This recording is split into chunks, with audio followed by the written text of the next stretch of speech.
Hi everybody, welcome to Border Crossing with me, Dan DeMarco. I'm your host, and with me as always, I'm not sure if you can see her back there, is my co-host, Luna the Wonder Dog, which she is in the back seat there. I'm actually in line at the border now. It's kind of busy today, which is actually a good time to film this opening episode, or shoot this opening episode, which I'm calling episode 0, the introduction. This is not going to be a standard episode where I film or record going across the border. I'm just doing a kind of an intro here, talk about a little bit about the show. A couple things to get out of the way first. This will be the first and only time probably you see me and or Luna on camera. The idea is the show will be shot entirely from the dashboard of my car, so you'll be seeing sort of the road in front of me as I see it. Also, as you probably already can tell, the show will not be edited. There's no script, so there's going to be a lot of awkward silences and unfunny jokes and weird things that happen, I'm sure. That's all part of unscripted YouTube videos, I suppose. Alright, so I wasn't quite sure how to start this series, really, but I did put a couple of promo flyers out on the web a while back. And in response to those, I actually did get some actual responses, and people actually wrote to me, emails and whatnot. And so I thought a good way to do it would be to actually answer some of the questions that people had written, because I think they address a lot of the questions people might have about the show. So we'll go ahead and dive right into that. So I didn't really pre-screen these very well. I just kind of glanced at them. But this first one comes from an E. Smith from the Chicago area. Oh, hey there, Finkus. And he writes, "Double D, dude, you live in Mexico now. What the F?" That's right, I do live in Mexico now. Sorry, I got a weird message popped up on my screen there. I do live in Mexico now. I'm not going to talk about how I ended up here. Not right now. I will talk about that at some point. It's a long story, but we'll get there, but not for today. Second question, which is from an anonymous, which says, "Dude, your ego's writing checks your body can't cash." A nice Top Gun reference there. "Why would anyone in their right mind care to spend an hour or more of their day riding in a car with you?" Great question, anonymous. I think the answer is this show is not really intended for those in their right mind. It's more targeted towards the non-right-minded individual.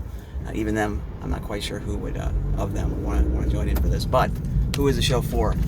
It's for a number of people. So anybody who maybe is just new to the Baja California region south of the border here in Mexico and wants to maybe learn from some of the mistakes, some tips and tricks, different things that happened to me and different things that I learned and have learned. This would be a great opportunity to do that. If you're considering a move to Mexico, maybe you thought about living south of the border, maybe you're in Southern California, cost of living super high, whatever. You've considered Mexico, but you're worried about it, you don't know anything about it. This would be a good way to learn some of those things. Maybe you're just curious about the border situation. So if you've been watching the news or reading anything, you've probably heard about the unrest, so-called unrest, in Tijuana and also in Baja, the region where I live, and it's much overblown. But if you want to see for yourself, again, you join for the show, because you'll get a chance to see it firsthand. Hey, Luna! Sorry about that. Luna the Wonder Dog. He's not a big fan of other dogs, which happen to be quite. Luna, hey, you're ruining my opening show. Come on, my opening episode. Knock it off. All right. So next question.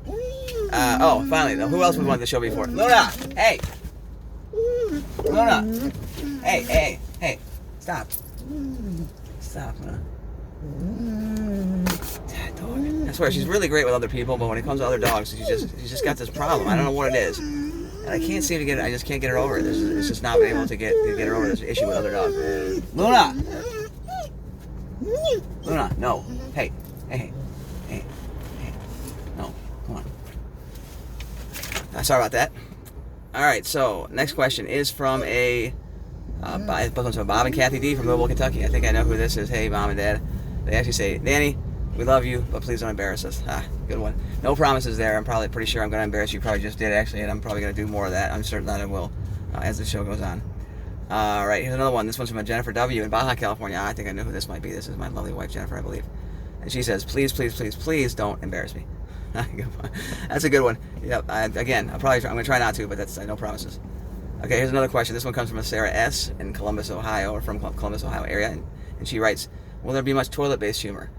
There will be. There will be plenty of that. There'll be humor of all sorts, I hope, but most of it will be unfunny variety. Hopefully some of it, at least, will be kind of funny. But we're going to be talking about all kinds of stuff, not just funny stuff, but serious stuff, science, and all kinds of non-science stuff as well. Let's see. And this is another question here. This one's from Samantha D. from Texas, and she writes, "Dan, you're well known as a globally recognized and respected research scientist, but I happen to think your writings on philosophical topics are absolutely fascinating and so interesting. Will you be talking about any of that stuff as you drive?" First of all, Samantha, thank you so much for that very nice compliment. And absolutely, yes, the answer is we will be talking about, as I mentioned, just about anything and everything. I may even have some interviews with different scientists that I know, different people that I know that are particularly interesting that we're going to have a lot of time to kill. It's a long ride to the border. There's a lot of waiting in line, which is what I'm doing right now. So we're going to have a lot of things to potentially talk about. All right, final question here. This is from another anonymous. It says, when will we see the first episode? Well, it depends on what your definition of first episode is, I suppose. If you consider this an episode, then you're seeing it right now. I consider this episode 0. I don't really consider this an official episode of Border Crossing, so we're going to call it. When the first one comes out, we'll say you'll see that, and I'm hoping that will be very soon. I actually have to go to the border, across the border tomorrow, pick up my parents from the airport. So the idea is I will actually shoot that one and put that one on the web. So hopefully very, very soon you'll see the first episode, if you don't count this one, that is. All right, well, thanks, everybody. Hopefully I'll see you soon. Take care. Bye.